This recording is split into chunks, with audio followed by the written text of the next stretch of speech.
My dad was in prison for a while when I was younger, and my uncle stepped in to help raise me, and I clung to a lot of his personality traits. And he was an infantryman, and he spoke about his medics with such reverence. I was working several jobs to support my young and budding family. I joined late at 26. I enlisted as a 68 Whiskey, which is a combat medic. You get these hardened men kicking down doors, being like the definition of like manly men. And when I get a phone call at 3 o'clock in the morning because they're hurting and like they sound like scared because they're in pain, and they reach out to you, this brand new guy who they don't know you from Adam, but they know to trust your medic with your life, and they did. My heart had never felt so full in a career choice. I had my son in 2016. He's very high on the autism spectrum, and he's nonverbal. And I knew that my life was going to change. It's no longer going to be retire and travel the world with my wife while my 2 little birds have left the nest growing their own lives. I know that my son is going to be with us for the rest of my life. And then that's when I decided to change MOSs. I wanted to do something where I would have a better future financially for my family when I decided to leave the Army. I reclassed to 25 Sierra, satellite communications.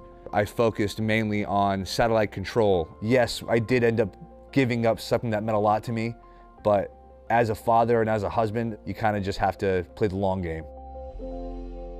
They were saying the Space Force is probably going to be absorbing some space missions. We started getting emails from Space Force and things like that. We started to get really excited. It was a little bit surreal.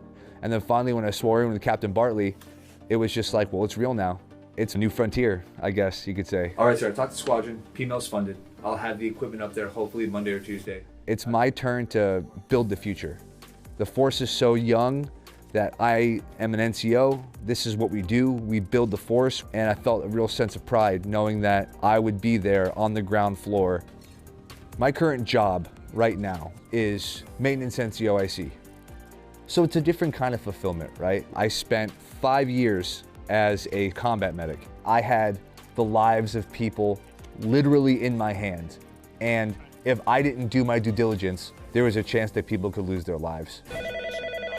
And now here in the Space Force, you know that when you're taking phone calls, talking to people who desperately need communications at very specific places around the world, you are doing the same thing on just a much bigger level. If you go to that operations floor, when a lot of stuff is really happening, they're doing so much for the warfighter on the ground and on the sea. It is not comparable.